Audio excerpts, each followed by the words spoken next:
अपना mobile phone उठाते हैं और उस जगह की तरफ लपकते हैं जहां पर मोबाइल फ़ोन सिग्नल्स आते हैं। दादा परदादा ने मेहनत की थी और वो ज़मीन उन्होंने बनाई थी, मकान बनाए थे, आज उजड़ गए हैं। पूरे का पूरा गांव लोगों के घर बार, उनके खेत खलियान मलियामेट करता है। अस्सलाम वालेकुम नाज़रीन, गिलगित मीडिया नेटवर्क के साथ मैं हूँ शेर आलम शहबाज।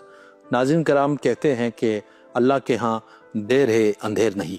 कहानी उन 3 चरवाहों की है जो गिलगित बल्तिस्तान के पहाड़ों में अपने रेवड़ के साथ रहते थे।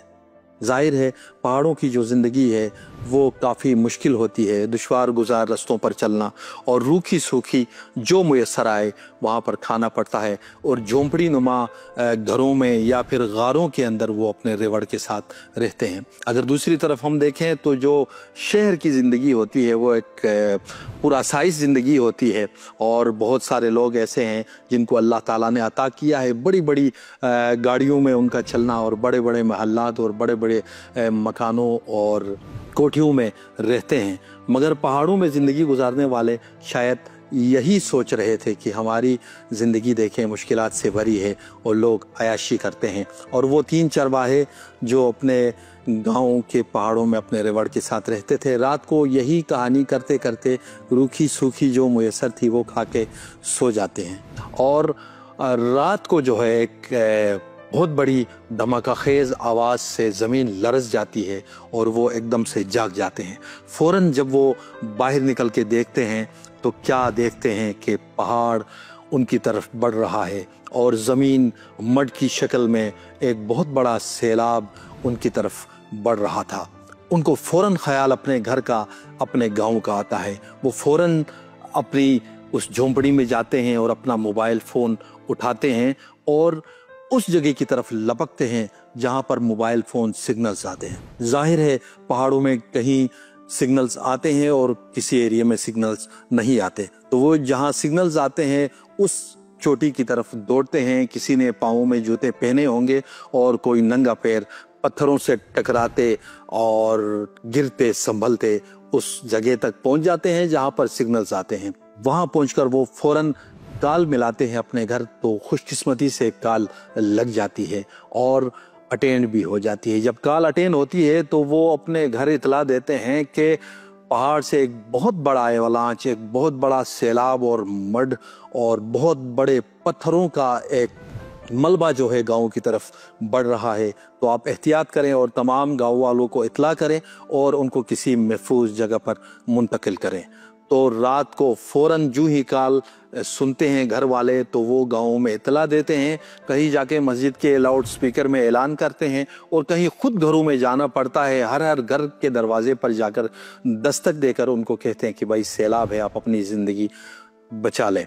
तो वो बेचारे अपनी ज़िंदगी ही बचा पाते हैं, बाकी घर बार, माल मवेशी और माल और दौलत जो कुछ जमा पूंजी घर में थी वो वहीं पर छोड़ देते हैं और अपने बीवी बच्चों के साथ लोग जो है किसी ऊंची जगह पर, किसी ढलवान पर, किसी महफूज मकाम पर पहुंच जाते हैं। और फिर सैलाब आता है और सैलाब आता है तो कैसा आता है कि पूरे का पूरा गांव लोगों के घर बार, उनके खेत खलियान मलियामेट करता है और पूरा का पूरा जो गांव है रोशन वो मलबे तले दब जाता है।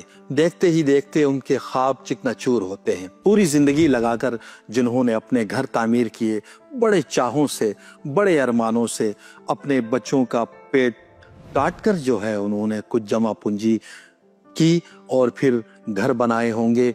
उस घर को रेनोवेट करने और उसको सजाने के लिए कितने उनके अरमान थे और उन्होंने अपनी तमाम तर जिंदगी की कोशिश और मेहनत के साथ वो घर सजाते हैं।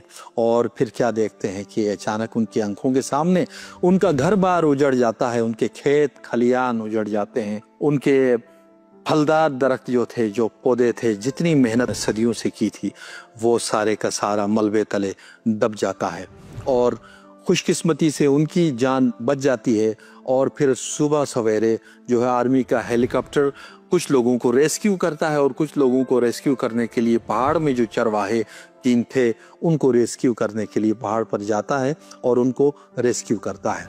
तो जब वो 3 चरवाहे गाँव पहुँचते हैं, उन्होंने देखा तो पूरे का पूरा गाँव जो है मलबे तले दब चुका है, मगर उन्हें एक तरफ माल के घर के लुटने का गम भी होता है तो दूसरी तरफ जो है जान के बच जाने की खुशी भी होती है। और फिर पूरे गांव में उनकी शोहरत का डंका बजता है और पूरे इलाके के लोग जो हैं उन चरवाहों को शाबाश देते हैं और दाद व तहसीन देते हैं कि आप लोगों ने बर वक्त इतला की, जिस वजह से हमारी जानें बच गई। और ये खबर होते होते पूरे सूबे और फिर वज़ीर आज़म पाकिस्तान तक ये खबर पहुंच जाती है कि उन चरवाहों ने बर वक्त कॉल की, जिस वजह से लोगों की जान बच गई। तो फिर वज़ीर आज़म पाकिस्तान उन चरवाहों को स्पेशली अपनी दावत पर अपने ऑफिस तलब करते हैं, उनको बुलाते हैं और उनकी खूब पजीराई होती है। वो जो चरवाहे कल तक ये सोच रहे थे कि देखें हमारी ज़िंदगी बहुत मुश्किलात में गुजरती है, रूखी सूखी हमें खानी पड़ती है और हमारी ज़िंदगी में कोई आसाइश नहीं, एकदम से अगली सुबह जो है वज़ीर आज़म पाकिस्तान उनको बुलाते हैं और उनकी दावत करते हैं, उनको शाबाश देते हैं, उनकी पजीराई करते हैं और पूरी कौम की जानिब से उनका शुक्रिया अदा करते हैं और उन्हें फ़ीकस 25-25 लाख जो है इनाम भी दे देते हैं और बहुत ज़्यादा दाद व तहसीन के साथ वो अगली सुबह घर वापस लौटते हैं।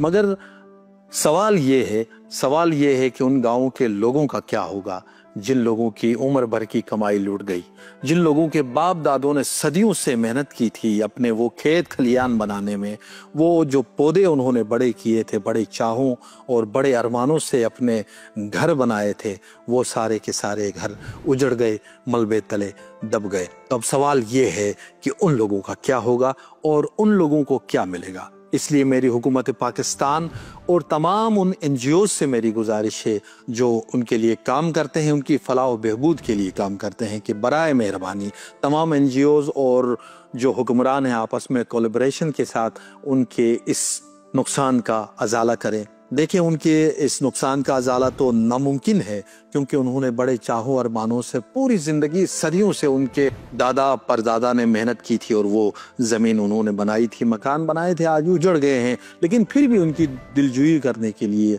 उनके सर पर दस्ते शफ़क़त रखें और फिर उनके नुकसान का अजाला करना बहुत ज़्यादा ज़रूरी है।